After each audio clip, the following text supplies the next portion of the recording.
Hello friends, so we will learn third chapter, life processes in living organisms, part 2. Okay, so we will go.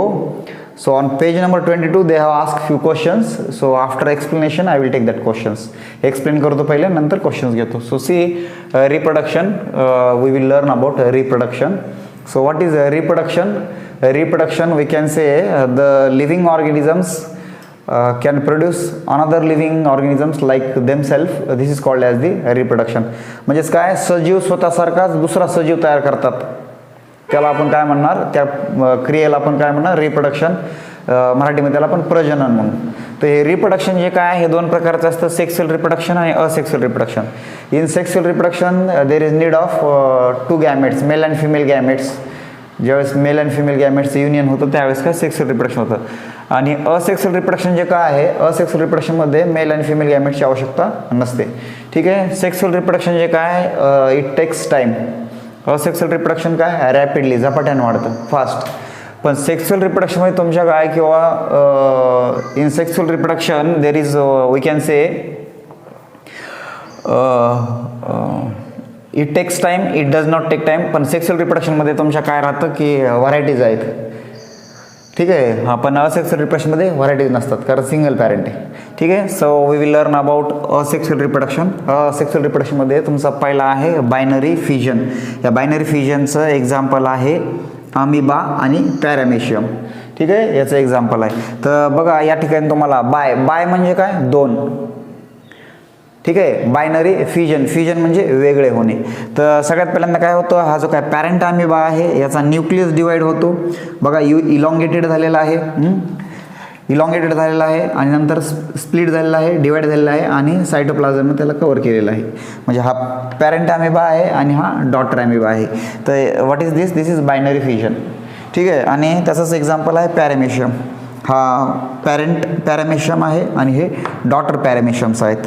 आधी त्याच्यामधला nucleus divide होतो आणि त्याच्यानंतर मग काय की सायटोप्लाझम डिवाइड होतो.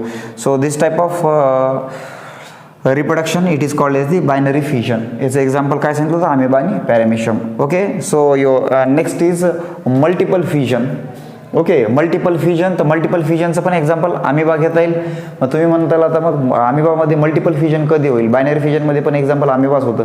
तर काय होतं, अमिबाला ज्यावेळेस समजा काय की बाहेर फेवरेबल कंडिशन नसेल, ते जे काही सेल डिवाइड रिडिवाइड झालेले जे काही सेल्स आहेत, न्यूक्लियस आहे, त्यांना बाहेर जर वातावरण व्यवस्थित नसेल त्यांच्यासाठी, तर त्याच्या भोवती एक सिस्ट तयार होतो. आणि सिस्ट तयार झाला की मधल्यामध्येच काय होतं, डिवाइड अँड रिडिवाइड. आणि ज्यावेळेस फेवरेबल कंडिशन होते त्यावेळेस ते काय होतं, सिस्ट फुटतो आणि मग काय ते सगळे डिवाइड झालेले सगळे सेल्स बाहेर पडतात. पहा या ठिकाणी आपल्याला बघता येईल पॅरेंट अमिबा आहे. ठीक आहे. या ठिकाणी एक सिस्ट तयार झालेला आहे त्याच्या भोवती आणि मधल्यामध्येच काय फेवरेबल कंडिशन ज्यावेळेस नसेल त्यावेळेस आणि मधल्यामध्येच काय डिवाइड रिडिवाइड होतं. आणि ज्यावेळेस फेवरेबल कंडिशन असेल त्यावेळेस तो सिस्ट फुटतो आणि सगळ्याला सगळे काय डॉटर अमिबा बाहेर पडतात. अशा प्रकारचं जे काय होतं त्याला आपण मल्टिपल फिजन म्हणणार. अशा प्रकारे जे काय असेक्सुअल रिप्रोडक्शन होतं, हे काय होतं की it is about unicellular organisms. आता multicellular asexual reproduction in multicellular organisms. Multicellular ऑर्गॅनिझम्समध्ये असेक्सुअल रिप्रोडक्शन कसं होतं, तर याचं आपण फ्रॅगमेंटेशन हा बघूया. फ्रॅगमेंटेशन याचं एक्झाम्पल आहे स्पायरोगायरा आणि सिऑन. तर स्पायरोगायरा किंवा हे फर्मेंटेशन, रिबिन माहिती आहे आपल्याला, रिबिन. मुली वगैरे जनरली डोक्याला रिबिन बांधतात किंवा मुलं ते गणपतीला ज्यावेळेस डान्स वगैरे करतात त्यावेळेस रिबिन बांधतात, गणपती बाप्पा मोरया. तर त्या रिबिनसारखाच तुमचा काय राहतो की हे तुमचा स्पायरोगायरा असतो.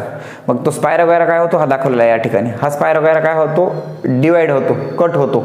आणि कट झाल्यानंतर डिवाइड झाल्यानंतर जे काय दोन इंडिव्हिज्युअल आहेत ते काय की स्पायरोगायरा म्हणून ते काय होतात, त्यांची ग्रोथ होते, वाढ होते, विकास होतो. So this type of it is. आणि याच्यामध्ये सिऑन तुमचं स्पंज जे आहे, स्पंज डस्टर वगैरे असतं ना आपण पुसतो ना स्पंज, ते स्पंजमध्ये सुद्धा काय की फर्मेंटेशन या पद्धतीनंच काय होतं, रिप्रोडक्शन होतं. त्याच्यानंतर तुमचा पुढचा आहे रिजनरेशन. ठीक आहे. रिजनरेशन कट कर. रिजनरेशन जे तुमचं आहे त्याच्यामध्ये तुमचा काय आहे रिजनरेशन, याचं एक्झाम्पल आहे प्लॅनेरिया. रिजनरेशनचं असं सांगता येईल तुम्हाला की लिझार्ड पाल वगैरे कधी तुम्ही घरी मारली असेल तर ती काय करते, तिची शेपटी टाकून पळून जाते. मग त्या पाल थोड्या दिवसांनी बघा तिला नवीन शेपटी येते. म्हणजेच काय तो भाग काय होतो रिजनरेट. ठीक आहे. इन द सेम वे आता इथं काय की समजा नख आहेत आपल्यामध्ये, काय नख आणि आपले केस जे आहेत हे काय होतात, परत परत परत परत परत किती कट केले तरी येतात, कारण त्याच्यामध्ये रिजेनरेटिव्ह सेल्स असतात. तसा हा प्लॅनरी जे काय याच्या पूर्ण एंटायर बॉडीमध्ये काय तशा रिजेनरेटिव्ह सेल्स असतात. त्याच्यामुळे काय होतं, तो कट झाला की मग त्याच्यापासून काय अख्खा दुसरा पूर्ण पार्ट, समजा एवढा कट झाला, उरलेला सगळा पार्ट त्याच्यापासून काय विकसित होईल. एवढाच कट झाला आहे तर उरलेला पार्ट त्याच्यापासून काय होईल, विकसित होईल. ठीक आहे. So what is this, this is regeneration. आणि पुढचा आहे तुमचा बडिंग. बडिंगचं एक्झाम्पल त्यांनी हायड्रा दिला आहे, या ठिकाणी हायड्रा. ठीक आहे. याला लक्षात ठेवा, थम्सअपची बॉटल आणि त्याला खूप सारे स्ट्रॉ लक्षात ठेवा, म्हणजे मग काय तुमच्या तो लक्षात राहील. तर बडिंगमध्ये जनरली काय होतं माहिती का, सेल असते, सेलच्या वरती काय स्वेलिंग होते, असा सुजल्यासारखा भाग असतो आणि मग न्यूक्लियस डिवाइड होऊन त्या भागामध्ये जातो आणि नंतर मग तो काय तो भाग सेपरेट होऊन जातो, त्याला आपण म्हणणार budding. It is called as the budding. And your next is vegetative propagation. Vegetative propagation म्हणजे काय की काय सांगता येईल आपल्याला की व्हेजिटेटिव्ह प्रोपोगेशनसाठी प्लांट्स जे काय आहेत, आपले प्लांट्स जे काय आहेत, तर प्लांट्स काय होतं माहिती का की प्लांट्सच्या वेगवेगळ्या पार्ट्सपासून काय नवीन प्लांट्स तयार होतात, त्याला आपण काय म्हणणार की it is called as the vegetative propagation. मग आता प्लांट्सचं काय की the part of plants such as root, stems, leaves, bird, from them new plant can be grown and this is called as the vegetative reproduction और vegetative propagation. याचे example बघा, लिफचं example घेतलं आपण, तर ब्रायोफिलम जे काय झाड आहे त्याचं जर पान आपण घेतलं तर त्याच्या पानाच्या वरती बर्ड्स असतात, ते जर पान लावलं तर पण त्याच्यापासून काय की नवीन झाड येतं. किंवा स्टेमचं उदाहरण घेतलं आपण तर समजा गुलाब आहे, गुलाबाची फांटी तोडून लावली तर त्याच्यापासून नवीन झाड येतं, वडाची फांटी तोडून लावली तर त्याच्यापासून नवीन झाड येतं. किंवा पोटॅटो पुस्तकातलं एक्झाम्पल, बटाटं, ते काय आहे स्टेम आहे, ती लावले त्याच्यापासून काय बटाट्याच्या वरती काय नोड्स येतात, नोड्स डोळे कोंब, त्याच्यापासून नवीन बटाटे येऊन जातात. ठीक आहे. किंवा ऊस आहे, शुगर केन याचं एक्झाम्पल. मग हे झालं तुमचं लीफ झालं, स्टेम झालं. रूट्स म्हणलं तर तुम्हाला काय एक्झाम्पल घेता येईल त्याचं, गाजर, कॅरोट किंवा मुळा, रॅडिश, हे रूट्स आहेत, त्याच्यापासून काय नवीन झाड येऊन जातं. ठीक आहे. So it is about your what we can say, it is about your vegetative propagation. आणि स्पोर फॉर्मेशन, भाकरी जर 3-4 दिवसाची किंवा ब्रेड 3-4 दिवसाचं तसंच जर ठेवलं असेल, त्याच्यावर थोडंसं पाणी टाकलेलं असेल, ओलावा भेटला असेल, त्याच्यावरती बुरशी येते. ठीक आहे. सो व्हॉट इज दॅट, ती बुरशी काय आहे, दॅट इज दी त्याच्यावरती स्पोर्स येतात आपण, तर त्याला आपल्याला काय म्हणता येईल, स्पोर फॉर्मेशन. म्हणजे समजा फॉर एक्झाम्पल इथं घेतो मी, समजा ही भाकरी आहे, ठीक आहे, तर याच्यावरती असे फ्रॅगमेंट्स येतात आणि त्याच्यावरनं मग असे फ्रॅगमेंट्स आणि मग ही बुरशी असते, हे स्पोर्स, एवढाच पांढरा भाग आपल्याला दिसतो भाकरीच्या वरती. ठीक आहे. तर ही एक पद्धत आहे.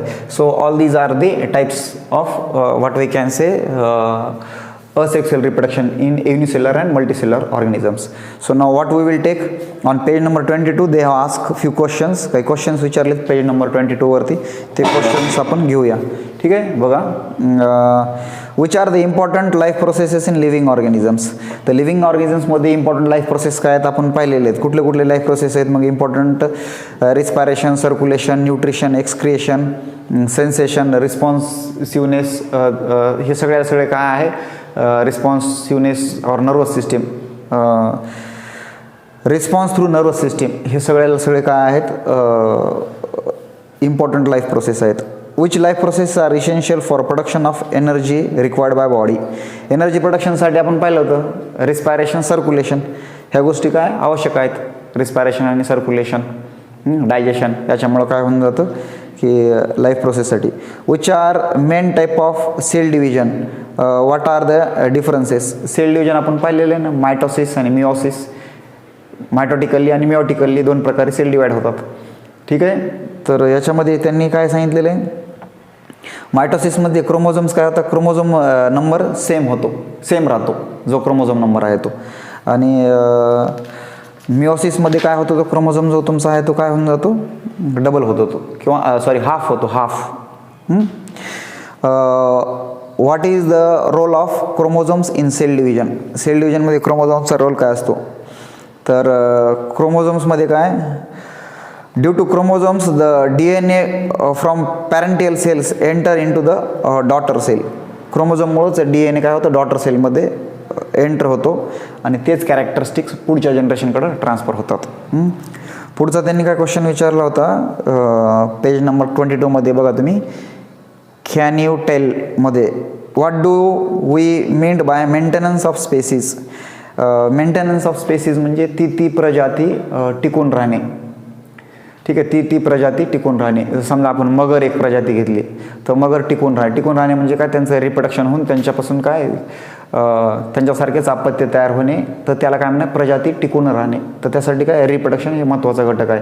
आज बघा आपल्या इंडियामध्ये बरेचसे काय आहे की हे आहेत प्राणी आहेत की ते संपुष्टात येत आहेत, त्यांची खूपच कमी संख्या राहिलेली आहे. तर ती कसे वाचतील मग, due to reproduction only. Whether the new organisms is genetically exactly similar to earlier one that has produced it. Genetically similar कधी असेल, समजा तो असेक्सुअल रिप्रोडक्शन असेल तर सिमिलर असेल, आणि सेक्सुअल रिप्रोडक्शन असेल तर त्याच्यामध्ये काय राहील, व्हॅरिएटीज बऱ्याचशा येतील. हे लक्षात ठेवायचं. Who determines whether the two organisms of species will be exactly similar or not. Reproduction कुठल्या पद्धतीने होईल, सेक्सुअल का असेक्सुअल. आणि त्याचबरोबर आणखीन कुठल्या गोष्टी, टाईप ऑफ क्रॉसिंग कशी झालेली आहे, जेनेटिकल रिकॉम्बिनेशन कसं झालं आहे, त्याच्यावरनं काय डिसाईड होऊन जाईल की एक्झॅक्टली सिमिलर असेल पॅरेंटसारखे का वेगळे असेल. What is the relationship between the cell division and formation of new organisms of same species by earlier existing organisms. त्याला काय सांगता येईल, in the process of reproduction there is division of chromosomes due to cell division. क्रोमोझोम्सचं division होतं, cell डिव्हिजनच होतं, आणि gametes तयार होतात, आणि त्या गॅमेट्सच्या युनियनपासून मग नवीन ऑर्गॅनिझम तयार होतं. ठीक आहे. So these are this questions on page number 22. So in next part we will learn about sexual reproduction. Okay.